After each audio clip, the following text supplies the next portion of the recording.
Question: does being a Christian make you invincible? The answer is no. A Christian with a purpose, with God's will in their minds, yes it can. I was reading the end of Acts yesterday, talking about Paul when he's collecting some wood. He gets bit by a viper. Absolutely no harm comes to him, no swelling, no poison. The island folk there, they're like, this guy should have dropped dead by now. He must be a god or something. The reason why Paul didn't go down is because God still had a purpose for him. He was sending him to Rome. That was his mission. He was going up there and he was going to complete it. And while you're in a mission for God, while you're doing his will, while he's sending you places, you are pretty much invincible for the most part. And the reason why is because he's still using you. Now, God can call you home at any time. And when your time's up, your time's up. There's no control of it. But if he still has plans for you, then you technically are untouchable, all right? The forces of darkness will come after you, but you won't be harmed. I've thought about different times in my life where I should be dead big time by now. Multiple times. When I was a kid, I fell off the barn on my head. I had a concussion for 2 months. I hit my head so hard it was terrible. When I was a teenager, I was driving, went off a cliff, rolled 9 times, went through the window, punched a hole through my head on a rock.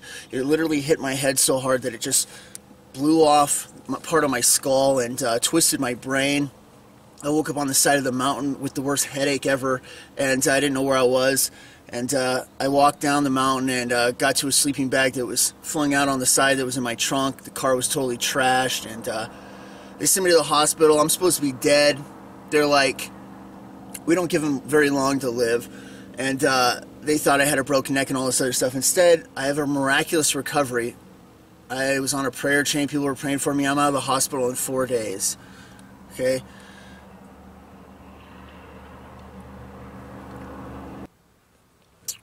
Then in Iraq, in 2007, I was in Fallujah, and we were in this town of Karma.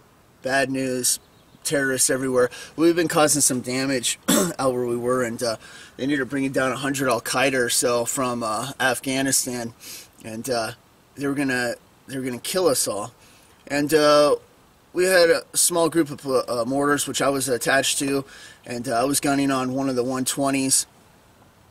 And the rest of the little camp that we had a bunch of 11 Bravos, and there's about 20 of them or so, 25, and they were up the road at the time. We get this attack in the morning. They drove 2 V-beds into camp. One had 1,000 pounds of explosives in it, and the other had 2,000 pounds. These are vehicle IEDs that they load up with explosives, and they can ram and do suicide missions. They blow the place sky high anyways, and all the windows and walls came in. I had this TV I was watching at the time, just a little small, and it gets blown off the wall right to my face where the cord grabs it, stopped it, and it fell back to the ground. And we ended up getting called out on a fire mission anyways, and turns out there's like 100 Al-Qaeda across the street. They outnumber us like 5 to 1. And they definitely have enough guys to kill us and enough firepower. Instead, the tables switch, start shooting rounds across the road, and next thing you know, there's hundreds of Al-Qaeda laying dead everywhere in pieces all around us. We survived it. It was pretty remarkable. It was one of the last firefights that I was in. Then back in the States a few years ago, I'm out riding my bike, my motorcycle. I'm on my crotch rocket, and I like to ride fast. And I'm coming around this corner. Me and my brother are out riding. Well, I'm kind of leaving him behind, but he's watching. I go around this corner way too fast. It's like 20 miles an hour speed limit, and I'm doing like 50 or 60, right? I lay the bike all the way over to take this turn. No matter how hard I lay it over, I still can't make the turn. It goes out off of the cement and into the gravel, and the tires shouldn't have held. That's the thing. Usually it would slip out, but it didn't. They held. And I'm coming around, and I know this turn, and right up in front of me there's a big tire. It's filled with cement, and I know I'm going to hit that sucker. So While I'm coming around, I look and I see it, and I tap my brakes twice, my rear brakes, because I can't hit my front or I'll slide out. So I tap the rear to see if I could slow down just enough to get control. Kicks the back end just a little bit, stand it up, make it around the tire and get out, right? At like 60 miles an hour.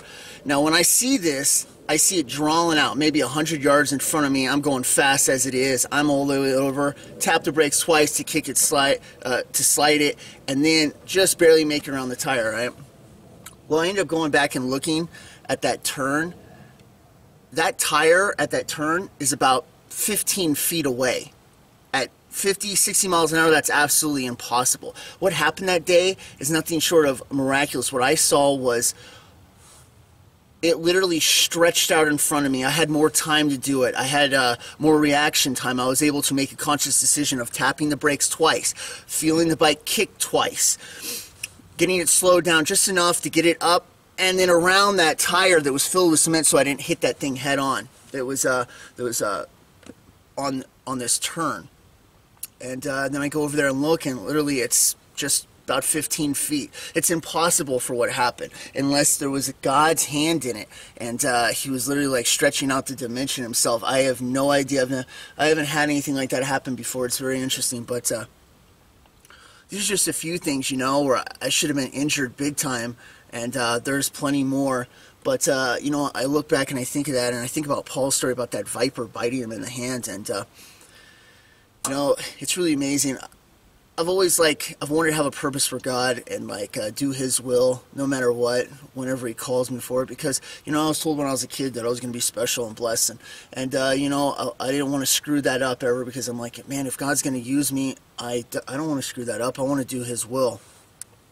And I think for that reason, a lot of times when I should have been dead, long gone dead, I was kept alive and by His miraculous hand. And you know, the moral of the story is if you take your life out of just being a regular, ordinary Christian, you put it into, I'm going to do God's work wherever I go, wherever He sends me, and He decides He's going to use you, you're invincible. It's just that simple. Nothing can touch you, okay? He's going to keep you around and use you and put you where He needs you to. Now, it's not going to be easy. Trust me, it's not. When you're walking the path with God, you're going to have more fiery darts and enemy come at you in more different ways than you can possibly imagine. I've seen everything, corrupt judges and everything else that you can possibly imagine. They try to stop you down, and the infiltration of the system around you. But if you're walking with God, you get to look back and you're like, man, the only way through that was with God. He's the one helping me out here, and you know, it's really an amazing feeling, and why He's using you. You are an invincible warrior, okay? You are a warrior if you're a Christian. Don't be sitting on the sideline, especially this close to the end.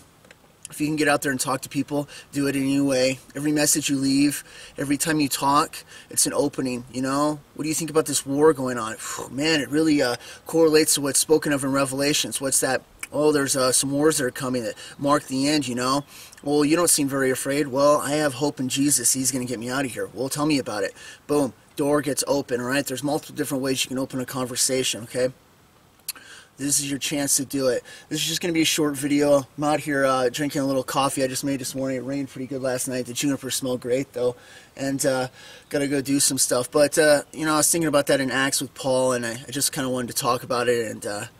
And anyways, I hope you guys have a good rest of your day, and we'll talk to you later. See you next time on the Legion. God bless. Bye.